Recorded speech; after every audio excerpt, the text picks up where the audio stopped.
31 degrés estimés à Cotonou et environ. Mesdames et messieurs, bonjour. Les titres.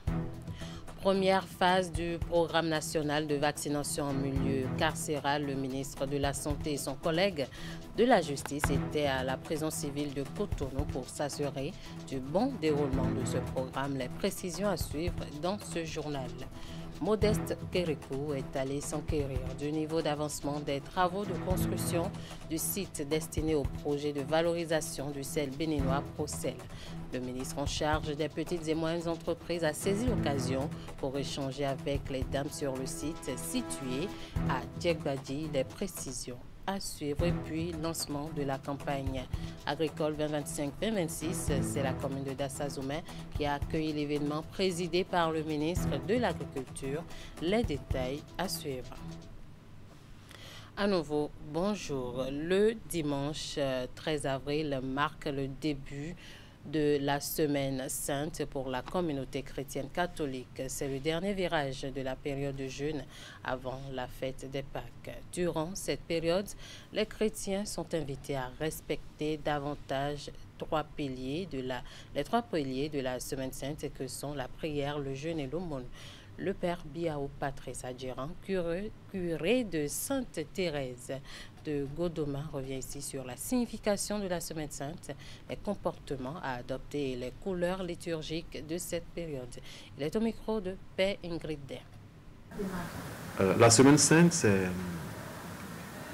une période de 7 jours, qui commence depuis le dimanche dit des rameaux de la Passion du Seigneur et qui nous fait monter des Pâques. C'est le dernier virage du temps de carême, qui est un temps liturgique fort et privilégié, de 40 jours, durant lequel l'Église se prépare à entrer dans le mystère de la résurrection du Christ, qui est un mystère à la fois passé, actuel et à venir. Durant cette semaine sainte, qui est un temps de profonde piété, un temps en griffe qui porte son nom de sanctification, nous sommes appelés à une profonde communion avec le Seigneur, par la prière, par le partage, par la pénitence. La pénitence ici se fait beaucoup plus par le jeûne, par des actes de mortification, et qui sont des attitudes qui nous élèvent à la dignité de Dieu. Donc c'est un temps durant lequel on fait beaucoup plus de force spirituelle pour disposer nos cœurs à accueillir la grâce pascale, grâce à la résurrection du Christ. Le Christ qui, vainqueur de la mort, nous associe à sa victoire. Alors il faut dire que durant tout le temps des carême, l'Église est au violet. Et nos célébrations liturgiques sont sobres du point de vue festif. Ça, c'est de façon globale. Mais à l'intérieur du carême, il peut y avoir quelques célébrations qui nous conduisent au blanc, notamment en termes de solennité. Nous avons célébré le mardi dernier la solennité de Saint Joseph, époux de la Vierge Marie, qui nous a conduits au blanc. Voilà. Et puis avec les rameaux, nous en sommes arrivés au rouge, qui rappelle un peu par rapport à la passion du Seigneur. Sinon, de façon globale, c'est le violet. Et durant cette semaine, toute la semaine durant, nous irons au violet. Et l'Église attache du prix au respect de ces couleurs liturgiques qui, au-delà de la visibilité de la couleur, portent un sens. Et le sens, c'est quoi? Le sens, c'est le recueillement. Le sens, c'est la conversion, l'appel à la conversion, puisque la couleur violette du temps des carême, c'est l'appel à la conversion. Le père Biao Patrice Adjiran revient ici sur l'un des temps forts de la Semaine Sainte qui est le Triduum Pascal. De quoi s'agit-il réellement? On l'écoute pour en savoir davantage.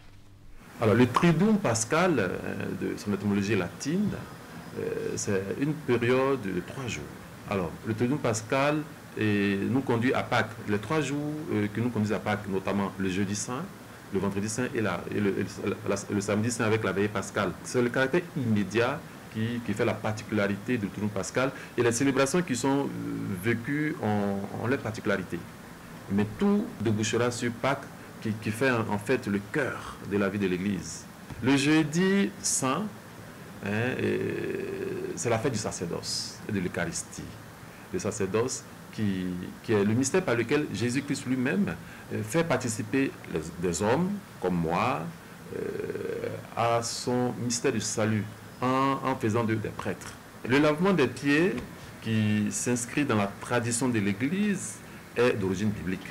Parce que dans le texte de Saint Jean, dans l'évangile selon Saint Jean, Jésus a effectivement lavé les pieds à ses apôtres, les 12, et pour porter un message, le message de la simplicité fraternelle, de l'humilité, de la fraternité. Le vendredi saint, l'Église est en deuil. Déjà depuis la nuit du jeudi saint, voilà, nous allons entrer dans la préparation au deuil. Et le vendredi saint, Jésus va mourir. Il sera condamné, il va souffrir et voilà, il va mourir. Ce jour-là, on ne parle pas de messe, on parle de célébration. D'abord, il y a le chemin de croix, il y a l'office de la passion. C'est le seul jour durant l'année liturgique qu'il n'y a pas de messe. Il y a une célébration en mémoire de la passion du Christ. Le chemin de croix va nous rappeler cela et l'office de la passion avec ses différentes parties. Et puis après, on va vénérer la croix parce qu'il est mort sur une croix. Suivra la communion. C'est la communion qui a été consacrée la veille. Ce jour, il n'y a pas de messe, il n'y a pas de consécration. Le samedi, l'église est en deuil. Le matin, tout est calme. Mais le Christ qui meurt ne restera pas dans la mort. Il va vaincre la mort par sa résurrection. Et cette résurrection sera resplendissante à partir de la veille pascale, où l'Église va exulter au mystère du Christ qui a vaincu la mort par sa résurrection. Et cette veille pascale-là nous rappelle que Jésus qui était mort n'a pas été tenu prisonnier du tombeau, mais il a vaincu la mort par la puissance. C'est la victoire finale du bien sur le mal, la victoire finale de la vie sur la mort, la victoire finale du Christ sur toute forme d'adversité, sur toutes les forces des ténèbres et autres. La résurrection du Christ dans la vie d'un chrétien, c'est entrer dans le mystère du Christ qui lui-même a vaincu la mort pour que nous aussi nous soyons vainqueurs de la mort qui peut prendre plusieurs noms. La mort peut prendre le nom de méchanceté humaine, jalousie, maladie et autres. Et quand on entre dans ce mystère de communion avec le Christ, nous sommes vainqueurs de tout. Donc, c'est-à-dire nos vies ne se limitent pas à ce pèlerinage terrestre, mais plutôt nous avons une espérance que le ciel est aussi notre patrie. Et on parle maintenant de la première phase du programme national de vaccination en milieu carcéral qui est lancé depuis lundi 14 avril 2025. Cette étape de l'opération sanitaire prévoit l'administration de vaccins contre 3 maladies infectieuses, la fièvre jaune, la fièvre typhoïde et la méningite. Afin de s'assurer du bon déroulement de la campagne, le ministre de la Santé, celui en charge de la justice et de la législation ont fait une descente à la prison civile de Cotonou ce mercredi. Le point de cette visite dans ce reportage signé Ingrid Day. Accompagné de son collègue garde des Sceaux, le ministre de la Santé, Benjamin Humpati, est allé réaffirmer aux détenus de la prison civile de Cotonou l'engagement de l'État béninois à leur assurer une meilleure sécurité sanitaire. Un acte qui se traduit par le lancement de la première phase du programme national de vaccination en milieu carcéral. Aux commandes de cette campagne contre les maladies infectieuses, l'agence pénitentiaire du Bénin. La vaccination, c'est le premier moyen pour pouvoir prévenir les maladies graves. Et par rapport à ce que nous avons commencé pour cette campagne-ci, nous avons identifié 5 vaccinations à faire. Il s'agit notamment de la vaccination contre la méningite qui va couvrir les établissements à partir du Zou, c'est-à-dire d'Abomey, jusque toute la région septentrionale. Il y a 4 autres vaccins qui vont couvrir l'ensemble du territoire. Il s'agit pour cette campagne-ci du vaccin contre la fièvre typhoïde et du vaccin contre la fièvre jaune. Pour la deuxième phase, vous allez être vacciné pour 2 autres maladies. Il s'agit de l'hépatite virale et du tétanos. Sont également concernés par cette opération sanitaire le personnel pénitentiaire sensibilisé à l'occasion par le garde des Sceaux. Il est désormais chargé de partager la bonne nouvelle en vue d'une forte adhésion des détenus à cette campagne de vaccination. Ces vaccinations sont une poursuite de l'offre sanitaire générale que nous avons mise en place avec le ministère de la Santé et qu'on a commencé à dérouler depuis maintenant 2 ans, à la fois en consultation médicale générale, en soins de spécialistes et maintenant en vaccination. On a besoin que vous puissiez nous aider à vous aider encore plus, à préserver votre santé et vous ne payez pas un petit franc. Les vaccins sont à disposition en quantité suffisante pour que tout le monde soit couvert. La première phase du programme national de vaccination contre la fièvre jaune, la fièvre typhoïde et la méningite est en cours dans les 11 établissements pénitentiaires du Bénin. Lancée lundi 14 avril 2025, cette opération sanitaire s'étend jusqu'au 18 avril prochain. Sur le territoire national, des séances de formation se déroulent au sein des lycées techniques et professionnels. Il s'agit d'un renforcement de capacité des apprenants sur des aptitudes d'employabilité et d'entrepreneuriat. La formation est instaurée par l'Agence de développement de l'enseignement technique et exécutée par l'Agence nationale pour l'emploi avec l'appui du ministère de l'enseignement technique et de la formation professionnelle. Ces trois structures ont organisé une descente sur les lieux de formation pour constater son déroulement. Le point de cette descente avec Teddy Goudalo et Elvis Tounoukwa. Ces apprenants en situation de classe reçoivent ici des notions de base sur les aptitudes d'employabilité et d'entrepreneuriat. À l'initiative, l'Agence de développement de l'enseignement technique qui vise le renforcement de leurs capacités à faire face aux réalités de leur insertion professionnelle future. C'est depuis l'année dernière que cette formation a démarré et nous continuons encore cette année. L'année dernière, il y a environ 4332 qui ont été formés et la cible visée cette année est de 11 438.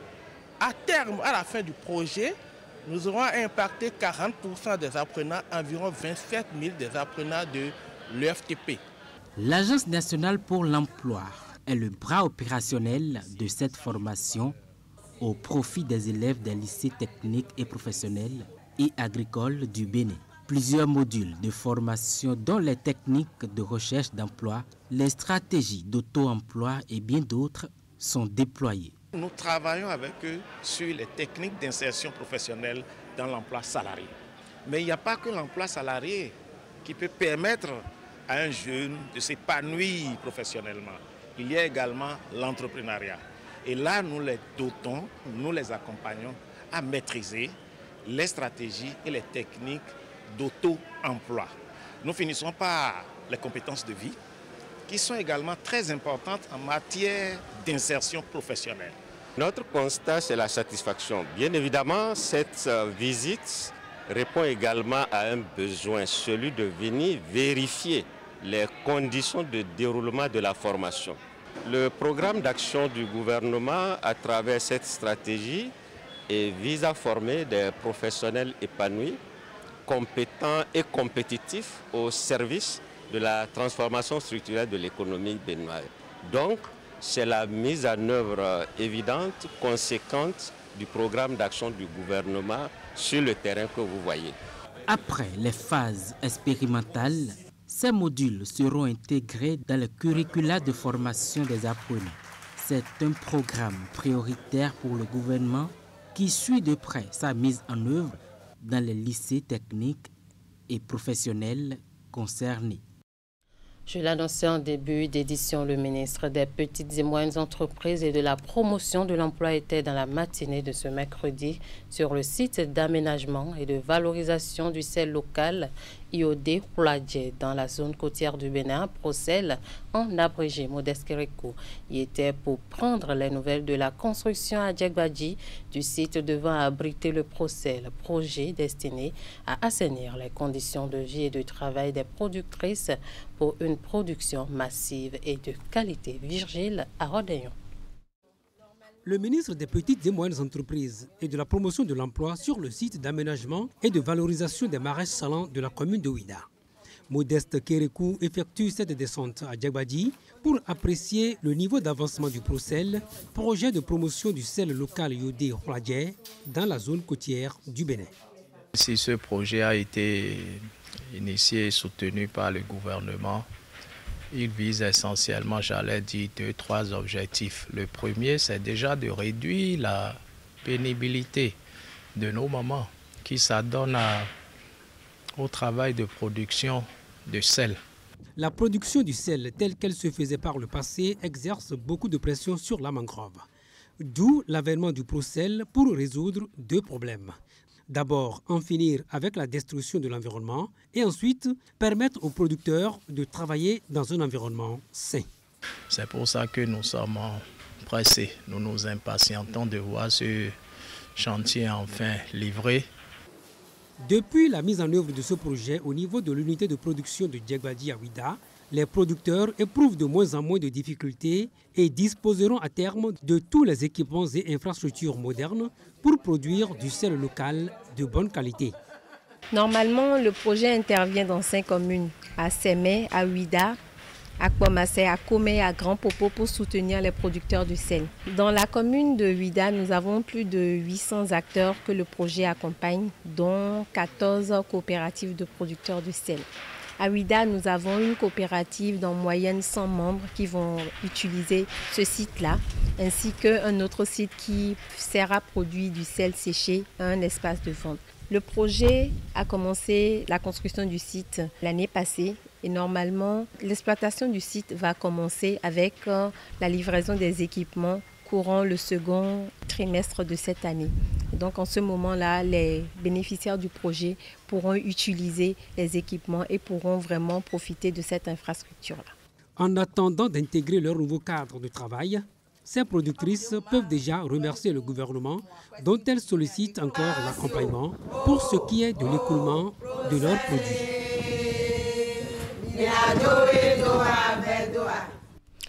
Annoncé depuis un an, les chantiers routiers dans les 9e et 10e circonscriptions électorales peinent à démarrer afin d'expliquer aux populations et les rassurer de l'imminence du démarrage des travaux. Le ministre conseiller aux infrastructures, accompagné d'une forte délégation, était sur le terrain. Jacques Ayadji et sa suite ont sillonné les 3 communes concernées par le projet pour constater le niveau d'avancement des travaux d'installation de la base de vie de l'entreprise portée au BTP. Il a saisi l'occasion pour échanger avec les autorités communales et aussi donner des instructions. Imet Hélène Amoussou pour le point.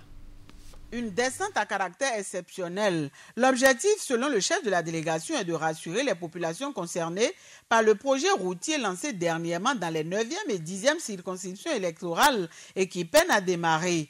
Avant la visite des axes, le ministre conseiller aux infrastructures, à la gouvernance locale et au cadre de vie a tenu une séance avec plusieurs acteurs à la préfecture. L'objectif, c'est d'aller sur le terrain, les rassurer, leur dire pourquoi ça n'a pas encore démarré et comment d'ici une dizaine de jours au maximum, les mouvements d'engins seront constatés. Pour cette visite, 3 communes ont été sillonnées. Premier point de chute, Ouessé. Ici, Jacques Ayadji et sa suite sont allés constater le niveau d'évolution des travaux d'installation de la base de vie de l'entreprise portée au BTP. Dans le cadre du marché équilibré Ouessé à Sanké et Glazoué, Laoutan, Logozohé. Vous êtes sur la base de travaux de l'entreprise où nous installons nos laboratoires, notre réserve de gasoil, la base vie pour l'encadrement du chantier. Nous sommes actuellement en pleine installation. Lors des échanges préalables avec les autorités communales, des clarifications ont également été apportées sur le projet ainsi que les raisons qui justifient le retard observé dans le démarrage des travaux. Ce qui bloque l'entreprise pour démarrer les travaux sera obtenu courant.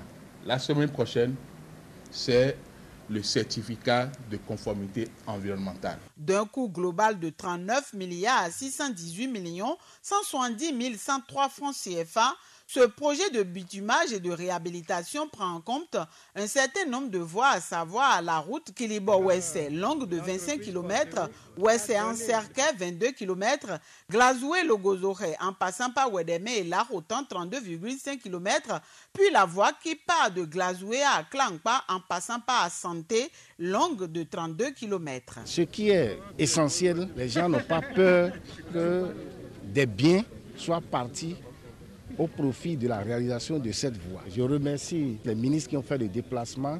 Ça a rassuré la population de ce que très bientôt les travaux vont démarrer. À l'occasion, l'entreprise portée au BTP a été instruite de maintenir les différents axes dans un état de praticabilité suivant la nécessité afin de faciliter la mobilité des usagers. Cérémonie de lancement de la campagne agricole 2025-2026. L'événement a réuni dans la commune de Dassazouma divers acteurs du monde agricole, présidé par le ministre de l'Agriculture.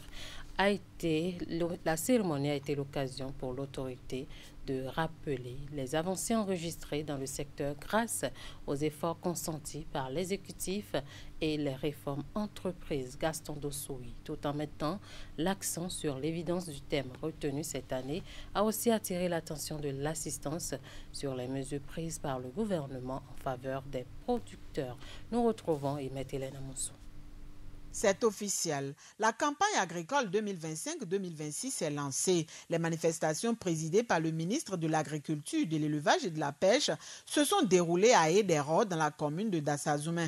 Moment important et d'envergure pour les acteurs du secteur, l'événement a mobilisé du monde. La commune de Dassazouma, faute de ses potentialités agricoles et de la détermination des acteurs, est heureuse d'abriter cette importante rencontre. Nous espérons que les échanges qui en découleront permettront de faire émerger des stratégies concrètes, réalistes et inclusives, capables de renforcer la résilience de nos systèmes agricoles face aux défis climatiques. Plusieurs défis nous attendent courant la campagne qui est en train d'être lancée, surtout lorsqu'il apparaît essentiel d'innover et de promouvoir l'inclusivité dans la gestion des ressources naturelles, si tant est que nous ambitionnons d'améliorer durablement nos productions agricoles. La cérémonie est intervenue au lendemain du forum des acteurs du secteur sur un bilan de la campagne écoulée et les perspectives de la campagne agricole 2025-2026,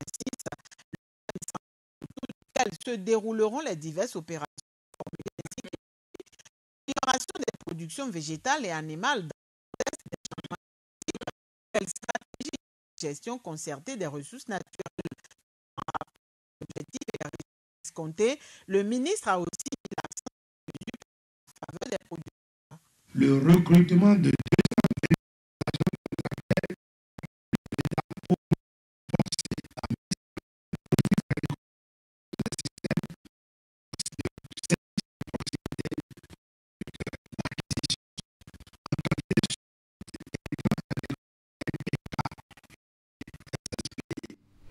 Un petit souci avec cet élément. Nous allons revenir dans nos prochaines éditions.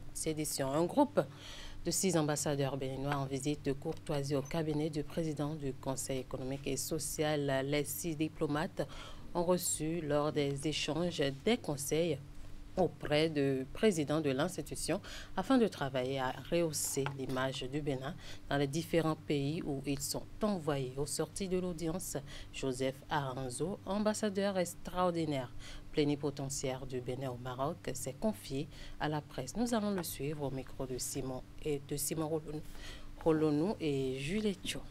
Je peux vous confirmer que nous sortons d'une audience très enrichissante et très utile pour le bon accomplissement de la mission républicaine qui nous est confiée.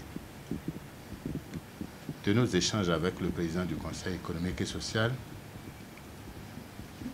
nous avons fait le tour de la coopération de l'institution qu'il a l'honneur de présider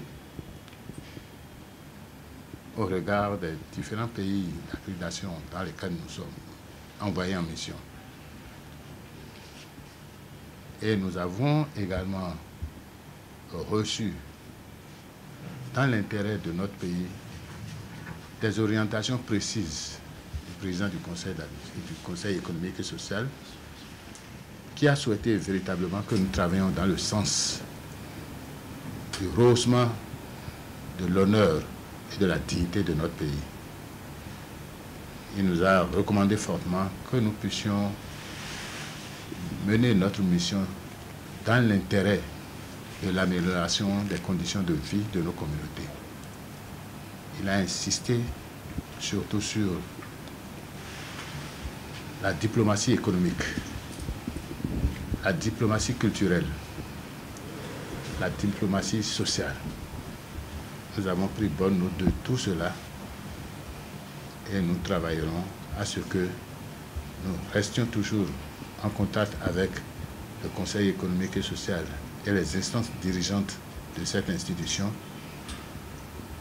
pour que nos populations véritablement en tirent meilleur profit, tout en veillant que le Bénin soit un pays d'Afrique subsaharienne, mais un pays différent de l'Afrique subsaharienne. Et voilà qui met fin à ce 13h au Bénin. Merci de nous avoir suivis. Merci à toute l'équipe de rédaction, de réalisation et de diffusion. Passez un très bon après-midi en compagnie de nos programmes.